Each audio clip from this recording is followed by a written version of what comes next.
What's up, guys? It's Jeramie with Jeramie Lou Photography. Thank you so much for tuning in again today. We have another amazing Lightroom edit from a wedding I just did at West Shore.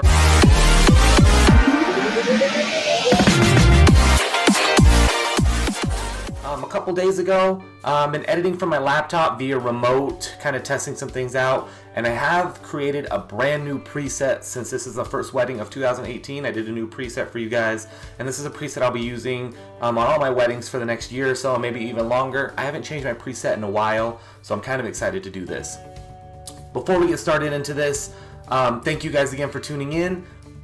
If you're new to the channel, consider subscribing. I am a photographer, mentor, trainer, lover of arts, father, blah blah blah. I don't know if I said that already, but I would love to see your support. We just surpassed the 1K, and I'm trying to go for 10K on this channel and building up, and so far these Lightroom edits are doing amazingly well on the channel, so I'm going to keep that going.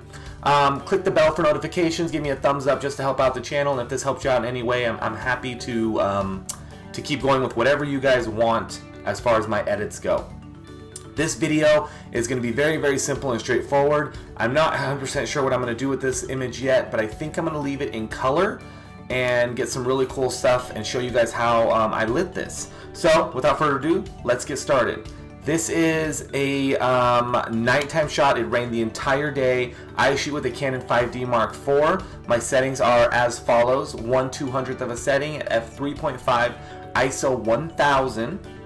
My goal with this was to freeze and stop the water drop. So I was shooting with a 35mm Sigma 1.4 art lens. My favorite lens to shoot with. I just love 35. I love that range. It's beautiful and it's awesome. We have an Interfit to S1 in the back, bare bulb. So this is a bare bulb. We actually have a bag over it to keep it from getting soaked. We were outside for maybe about 10 minutes while we waited for the bride and groom to kind of walk their way through out to us. So we were kind of soaked outside, and I got a couple shots. This was the last shot that I got. Had them kiss and just rocked my exposure. In situations like these, you don't have too much time that you're allowed to hang out and talk to them, because we had an umbrella on the ground, but they were still getting soaked, and I didn't want to keep them out or get them sick for any reason at all. So here's what we're going to do, guys. We are going to start with what I have called J style, OG style. So this is my original edit, and you guys can see that I have modified it now onto J style, OG style, film, because I want to add a little bit of film edits to mine. So this is how I used to edit, and this is new. Nothing's changed too much, except it's added a layer of film here. This is not the sharpest image, so I already know that going into it. The sharpest part is actually right here. I was shooting at 3.5, so I was okay. Probably standing maybe 5 feet away from them. So I'm going to work on this here. So my preset itself, you guys can see in the presets right here, ups the contrast a ton, brings the highlights, shadows, whites and blacks all down. My job is to add contrast to the image, because that's what I like. Bump the clarity up, bump the vibrance up. And then we just played with a little bit of our color tones. And if you guys remember from my past videos, my color tones are all about raising the skin tones ahead of everything else. So my luminance is up 10, saturation down 1, luminance is up 20, saturation down 2 on the reds and the yellow, and this is what I like and I've played with that work well for me. So all we've done so far is hit that preset button. We're going to try to keep this video under 10 minutes. We're going to use our palette gear system, our Wacom tablet, and our Magic Keyboard, all the editing that we're doing. This right here is just a microphone.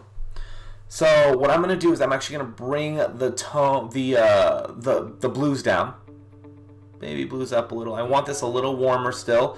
These are market lights that they have always up. This looks really cool right here, but this is just how the bokeh hit. And these are little wood slabs that you walk on the pier. This is actually a pier. Boats go on the left and right of this side, just to give you a little visualization. So what I'm going to do is just up my exposure here a little bit. The beauty with shooting with this amazing camera is that I don't have to worry about noise too much. So I'm not too worried about noise. What I'm doing is just bumping up this exposure. I already know I'm going to bump up this contrast just to kind of play with it. I want to make this a very popped image, and what I mean by that is I want this almost fake looking, because I want this to be an epic shot. So I kind of got the color and everything that I want. I want that warm color. So what I'm going to do is I'm going to take out my Wacom pen here, and we are going to go into skin smoothing. And don't worry about how it looks now. We're going to adjust it, but right now we're just going to kind of color the skin in right here on everywhere that I want to kind of tweak and play with. So don't worry too much about it. It always looks a little freaky to people right when they're first doing it. Actually, to me, it, like, you know, it's giving me a little anxiety right now just looking at it. I'm like, what am I doing to their skin? What am I doing? So I have it set normally at minus 70 here. What I'm going to do is I'm just going to play with this, and I'm actually going to reduce it. I'm going to reduce it, and you're going to see their skin start to go back to normal, and I'm just watching their skin because I want just a little.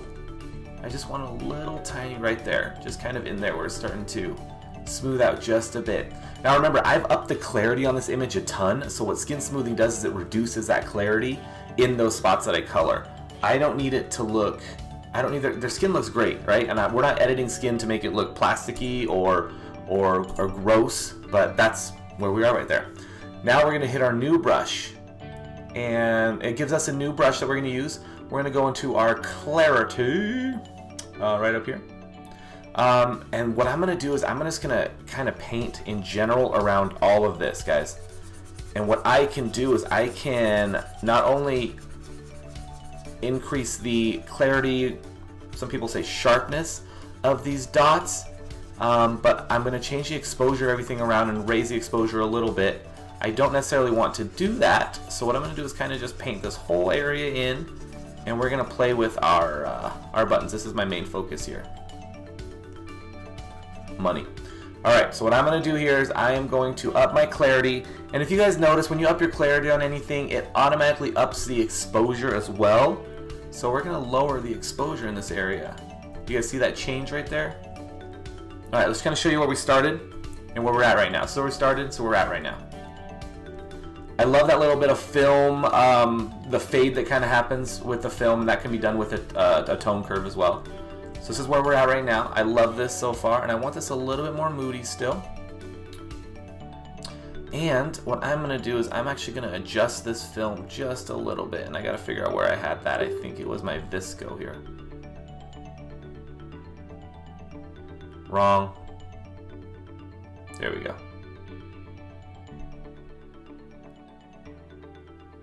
No, I liked it better like that.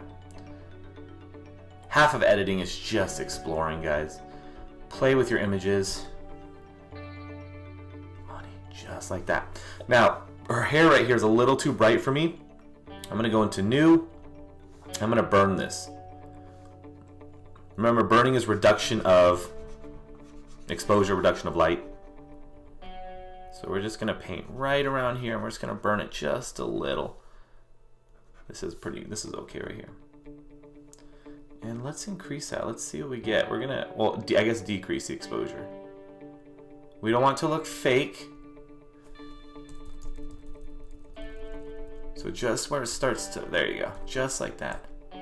If I could do this shot again, what I would have done is tilted my light up. Right now it's tilted kind of like right here on them. You can kind of see it popping right there. I would have tilted it up to get more of this sky, to get more of the light. It wasn't raining hard, but you can kind of tell it was enough to create this epic shot.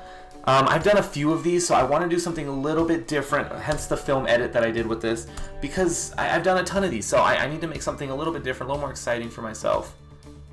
But I think I love that. It goes with the style of the edit that I want to do. Nothing too crazy, nothing too different. You could have easily done this as a black and white as well, so I'm going to do this and just go back, but let's just use like a regular preset here with the black and white. That still looks beautiful and awesome. We're obviously not going to leave it like that because we spent all that time editing that way. The cool thing, guys, with presets though, just a little side note, is that all your adjustments here as far as your brushes go, retouching, so if you were to remove acne or anything like that, just by changing the preset, it doesn't affect that at all. It only affects these sliders right here, which is kind of neat to know. That's it, guys. Here's my before, here's my after. Thank you guys so much for tuning in and checking this out. Again, subscribe if you guys are new to the channel. I appreciate all you guys' support. I will talk to you later.